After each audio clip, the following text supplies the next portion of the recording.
¿Qué tal, gente? Muy buenas tardes, bienvenidos a una nueva emisión de Informe Reservado, como todos los viernes 19:30 en vivo, por aquí por la señal Metro. Gracias por elegirnos en este día y en este live. Hacemos las recomendaciones para que visiten nuestras páginas en internet, www.informereservado.net, www.informereservado.tv, la dirección para que nos escriban contacto@informereservado.net. Ustedes recordarán, hace ya más de un año, el 9 de julio, más precisamente del 2013, por la madrugada, un día feriado, 5 de la mañana, un allanamiento, entre otros tantos, se llevan adelante, en este caso en la localidad de Moreno. Nosotros hemos hablado sobre el caso del Lauchón, como se lo conoció este agente de inteligencia, como podemos llegar a decir de acuerdo a ver tantas series y películas, un espía argento, que fue literalmente ejecutado en su casa con su mujer de testigo, y hemos hablado respecto a las irregularidades de cómo se llevó adelante ese procedimiento. ¿Por qué traemos este caso nuevamente a colación? Recordemos que también señalamos en un programa posterior a los hechos que en este caso el Lauchón parecería ser que ya tenía firmada la sentencia de muerte porque directamente fueron a liquidar a esa vivienda, y no fue al único al que fueron a matar también a otra persona que era en realidad el que quizás estaban buscando. En su momento nosotros señalamos que a quien esperaban que estuviese en esa hora en una reunión por toda la inteligencia previa que se había realizado era Jaime Estiuso, uno de los hombres más importantes de carrera dentro de la Secretaría de Inteligencia. Retomo, ¿por qué traemos nuevamente este tema a colación? Porque vamos a estar preguntándonos respecto a la seguridad presidencial. Ustedes dirán, ¿qué tiene que ver una cosa con la otra? Resulta ser que quien era en ese entonces el jefe máximo del Grupo Halcón, este grupo de élite que tiene la policía bonaerense, resulta ser que esta persona ha sido designada como el jefe de seguridad, en este caso en lo que tiene que ver con la Quinta de Olivos, en la parte que le corresponde a la policía bonaerense. Ustedes dirán, ¿cómo es esto? Bueno, es realmente lo que sucede. Me acompaña Luis Vicat. Luis, ¿cómo le va? ¿Qué tal, Norberto? Un gusto. Vamos por partes. ¿Qué es el Grupo Halcón? El Grupo Halcón es un grupo especial de tareas que se creó en el estilo SWAT en Estados Unidos, para que la gente lo entienda, y que desarrolla tareas de alta complejidad en el territorio táctico, ¿no? Toma de rehenes, realmente procedimientos complejos contra narcóticos, donde hay que irrumpir de manera que pueda llegar a iniciar algún tipo de especialización, es ahí que los convocan. Sí, básicamente para eso, y básicamente en aquellos casos en que haya una situación muy difícil, ¿no? Que requiera cierto grado de profesionalidad, eficacia y eficiencia. No es la policía común. Tiene su paralelo, por ejemplo, la Policía Federal tiene su grupo que es el GEOF. El GEOF, el Grupo Alacrán en Gendarmería, los Albatros de Prefectura. Ahora, ¿de qué manera se tiene que comportar? Me imagino, hay una orden de allanamiento, hay un juez que firmó. Se da la orden, se convoca, explicamos en su momento, puede ser convocado a esta fuerza especial, ¿de qué manera? Bueno, se convoca a través de una cadena de comando y el juez ordena la intervención de este grupo especial, que por supuesto estará en su momento era el juez Culota, específicamente hablando del caso del Lauchón. Correcto, en el caso del Lauchón era el juez Culota. Y luego se procede a allanar una determinada propiedad y, por supuesto, en este caso...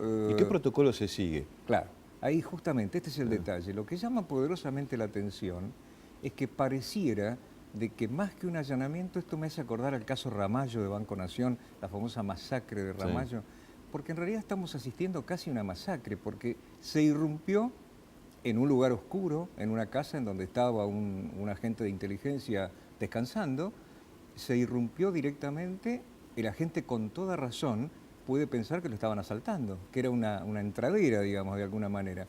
Que de hecho así lo pensaron, por lo menos incluso como lo relata la mujer, pensó que algo le podía haber pasado a uno de sus hijos que había salido con la novia. Es más, De la hecho, mujer grita. preguntó, llamó por el nombre, nombre. Alan creo que era el Alan. nombre del chico, y rápido de reflejos, a ver, un hombre que hace 40 años, 30 años, no me acuerdo cuántos años hacía, que estaba en la Secretaría de Inteligencia, reacciona de otra manera, rápidamente al menor ruido, tomó su Glock 40. Y fue hacia un pasillo Claro. porque él pensaba que se trataba de malvivientes. Claro. ¿Qué pasa? Esto es muy importante, Norberto. En ese momento, Sí. el grupo policial tiene que identificarse como tal. Claro. Entonces decir, bueno, alto policía. Alto policía. Bueno, pequeño detalle, la palabra policía no se dijo, o por lo menos los dos testigos del procedimiento Sí. no la escucharon. Sí. Por lo tanto, se produce la balacera, el agente de inteligencia desesperado se identifica y pide identificación, porque dice CIDE y dice chapa chapa para que se identifiquen debidamente. La respuesta fueron 20 disparos.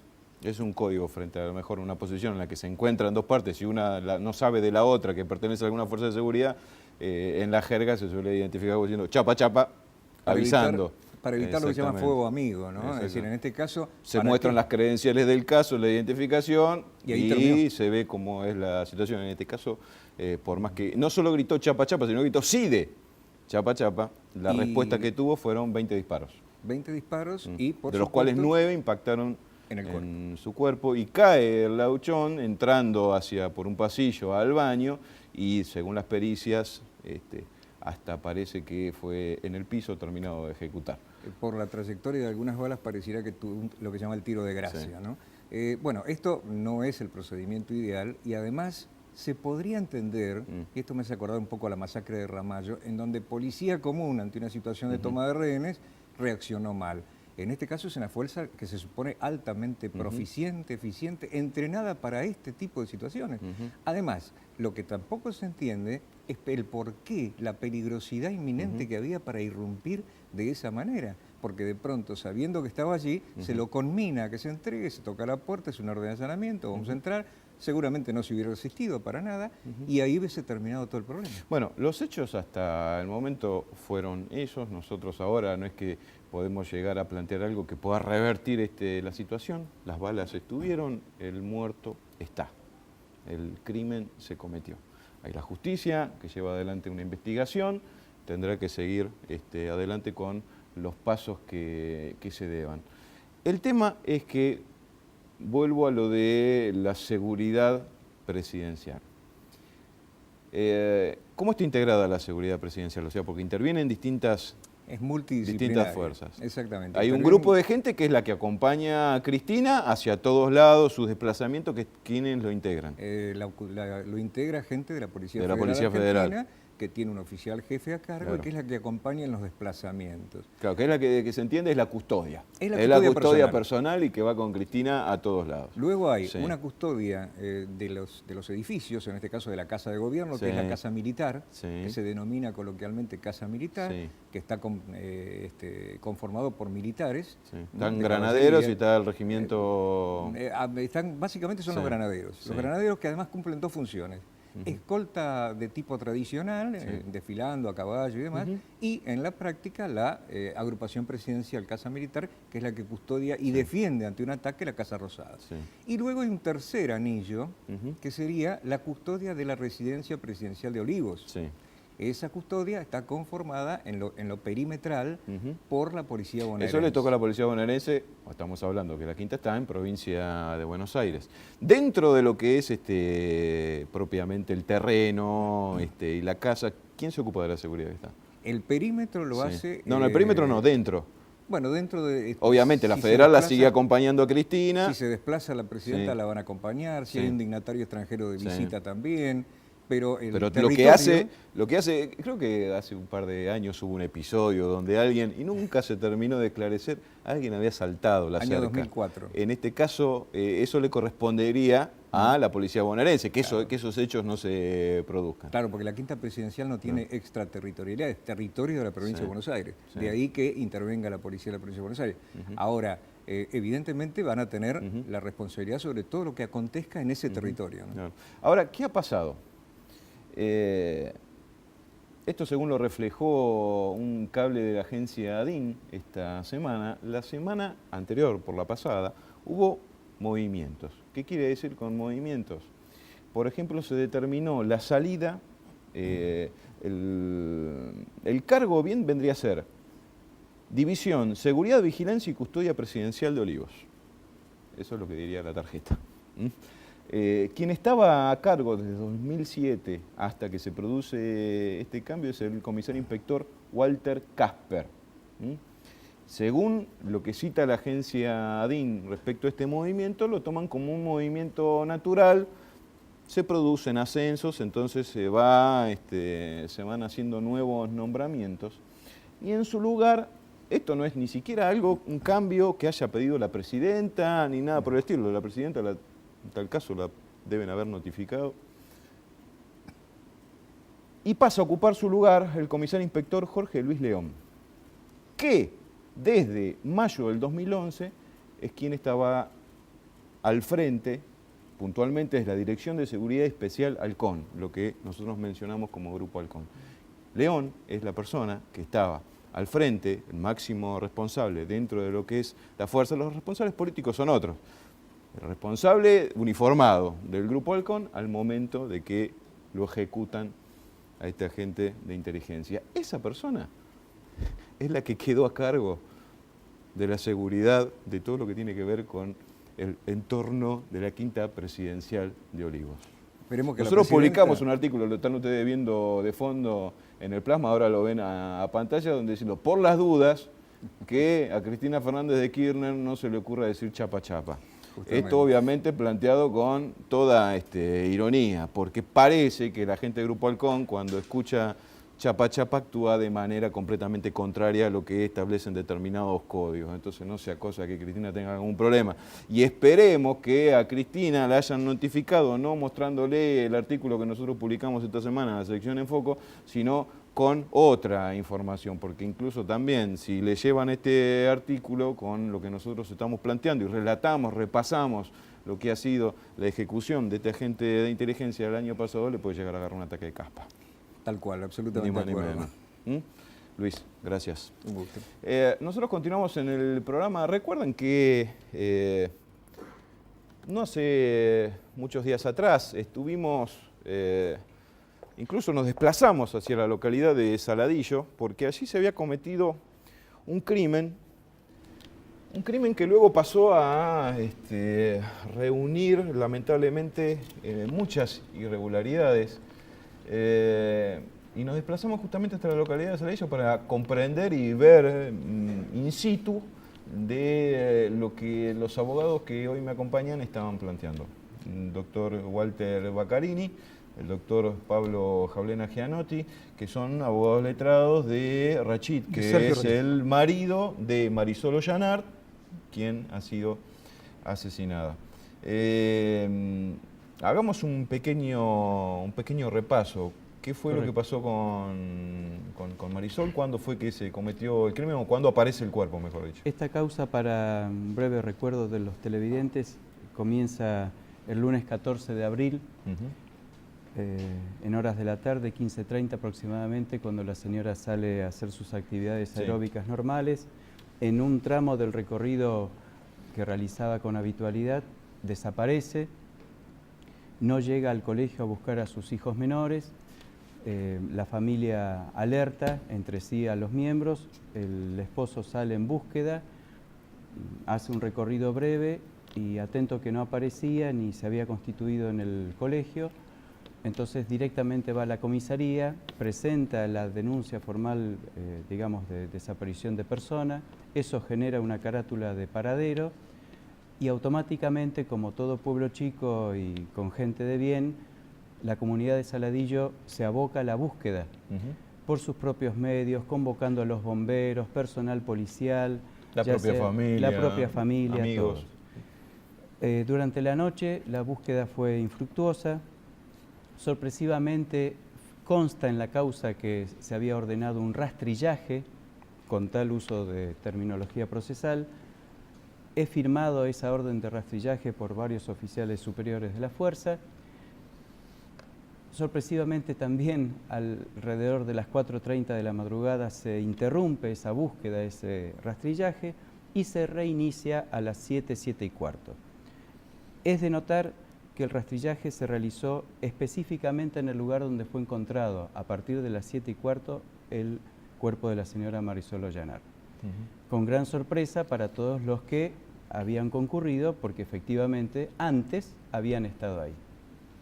A partir de eso se genera la investigación ya por homicidio, la Una de las carátula cosas se que modifica. recuerdo que era muy, el calificativo corre por cuenta mía, era muy alevosa la manera en la que habían aparecido ciertas pruebas que daba toda la sensación de que habían sido, como se dice en la jerga, sembradas. Recuerdo cuando nos trasladamos a Saladillo, ustedes nos mostraban fotos que tenían, incluso que había tomado la prensa del local, de la prensa local del pueblo, donde se veía grupo de gente ubicada, parada en determinado lugar, que a posterior termina siendo indicado como que ahí aparecieron, por ejemplo, los lentes. Exactamente. Dando toda la sensación de que eso había sido tirado ahí. Ustedes también nos indicaron que el rastrillaje, que incluso había ido personal policial, estuvo a escasos 2 o 3 metros de donde luego terminó apareciendo el cuerpo y en ese momento no habían visto absolutamente nada. O sea, daba toda la sensación de que en realidad, no como venía indicándolo por el lado de la Fiscalía, el crimen no se había cometido en ese lugar, sino que el cuerpo fue arrojado en ese lugar. Así es, incluso la sola colocación del cuerpo en la forma en que fue hallado por debajo de una planta, fue colocado así, con los brazos estirados a ambos costados, yaciendo de cúbito dorsal, indica claramente que pudo haber sido ubicado en esa posición. Ustedes, frente a estas cosas que iban notando y que no les cerraban de cómo estaban en el expediente, por otra parte, contrastando cosas que estaban dentro del expediente, pero que en este caso nadie prestaba atención, ustedes fueron haciendo presentaciones. Sí, cumplimos a partir de que asumimos el rol de representantes del particular damnificado, con fecha de 28 de abril de este año, fuimos analizando las constancias que podíamos tener vista y estudiándolas. Nos posicionamos en el lugar del hallazgo del cuerpo y comenzamos a advertir diferentes particularidades que no cuajaban, no combinaban con lo que figuraba en el contenido de la causa. Eso generó una serie de cuestionamientos y presentaciones que hacíamos directamente, incluso en su primer momento, ante el fiscal general departamental, el doctor Héctor Bogliolo, que es superior jerárquico de quien había sido hasta el 18 de julio pasado la fiscal a cargo de la investigación, la doctora Patricia Alejandra Esa es una Ortel. de las novedades, la fiscal fue apartada.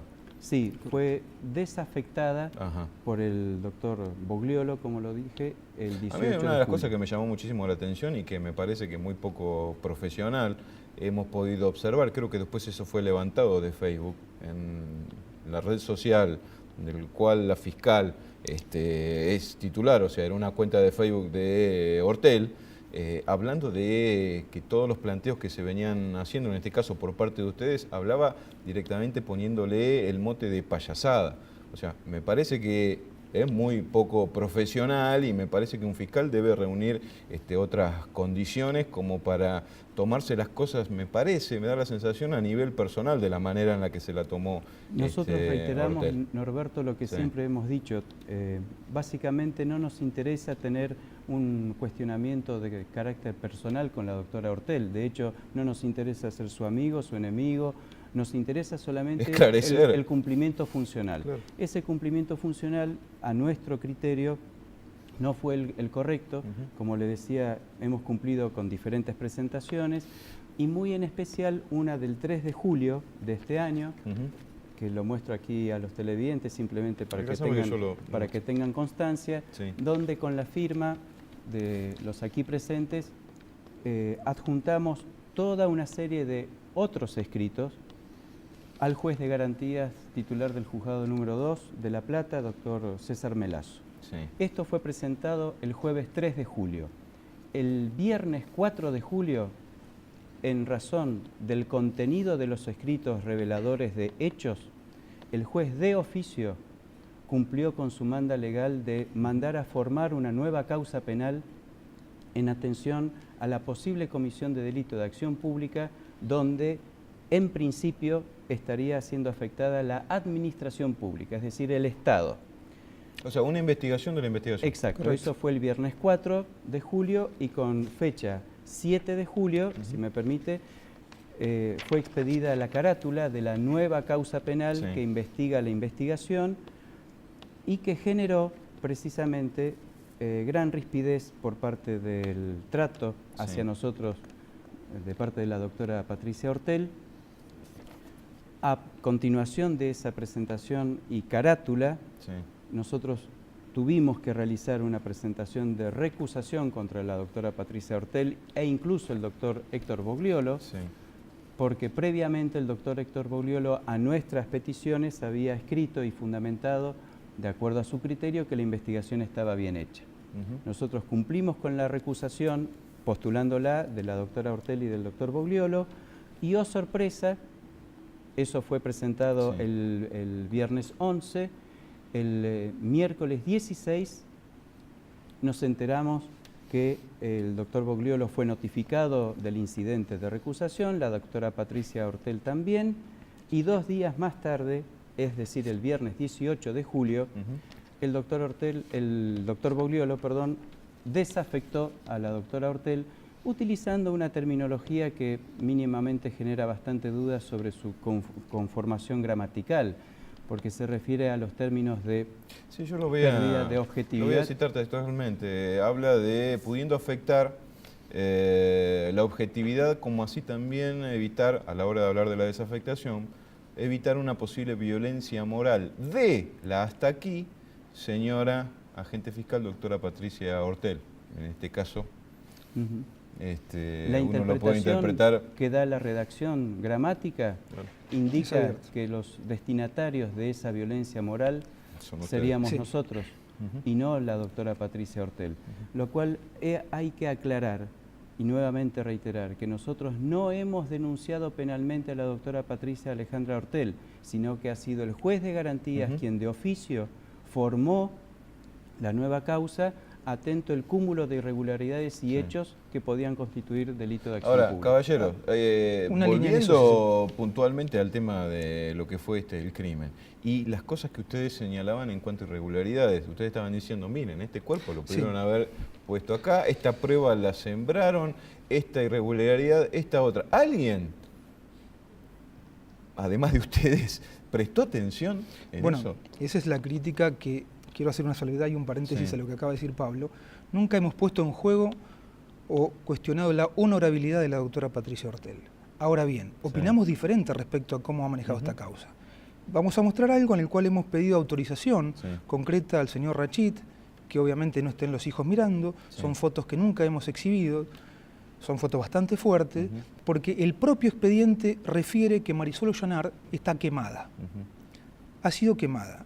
Y está en el expediente, no es una idea del quien habla o Nosotros del doctor en su Jablena. momento, en otro programa, incluso también teníamos la posibilidad de mostrar fotos. Hablamos de una larva que Correcto. no sabíamos, si ustedes planteaban, si se había investigado, porque eso podía dar la procedencia en el lugar en el que Exacto. por lo menos Eso. pasó el cuerpo. Nosotros esas fotos nos las mostramos porque nos parecían que eran demasiado fuertes. Esto también es algo muy fuerte, pero me parece que es una evidencia muy, Bueno, muy esto no ha clara. sido tratado, Norberto. Nosotros esto que estamos mostrando son todas fotos que, como ustedes podrán apreciar, figuran en el expediente. O Correcto, sea, sí, no sí, es que sí. son Sí, sí. fotos que sacaron Son fotos sacadas por- ustedes y No, que están no, pidiendo no. que se incorpore, no. No. Son fotos propias del Policía expediente. científica. Acá, Claro. para que se entienda, Sí, acá hay 2 círculos, sí. que es concretamente en el pubis derecho de Marisol Sí. Ollanar, y el propio expediente refiere quemaduras. Ujú. Esas quemaduras no han Aquí sido lo que vemos tratadas. es a Marisol yaciente Correcto. en el lugar en donde fue encontrado el cuerpo. Con las manos extendidas, con tal las cual manos mano derecha. extendidas, y se ve un pequeña, como si fuese una mancha, Correcto. que no, vista así no se entiende muy bien de qué se trata. Y aparece la foto ampliada, Claro. que ahora la vamos a mostrar. Aquí, esto que ven, estos dedos señalando, son propios de los peritos. Exactamente, Exacto. policía científica. Con los guantes. Que están con los guantes. señalando, Están identificando ¿Qué? dónde Marisol Ollanar ha sido quemada. sí, y que en esta próxima foto Se se va- ve muchísimo mejor. Aquí es donde se ve. Esta es la calza que tenía, la Exactamente. tela de la calza que tenía Ahí va el- Marisol en el momento que fue encontrada, y se ve claramente Ahí se advierten 2 una círculos. quemadura. 2 círculos. Sí. Uno que pasa la ropa y otro que no pasa la ropa. Esos círculos es esto, Norberto. Marisol fue quemada, a opinión de esta parte y de gente que ha podido observar esto, Sí. ha sido quemada con un encendedor de auto. Los encendedores de los autos son estándar y cuando producen la quemazón es Claro.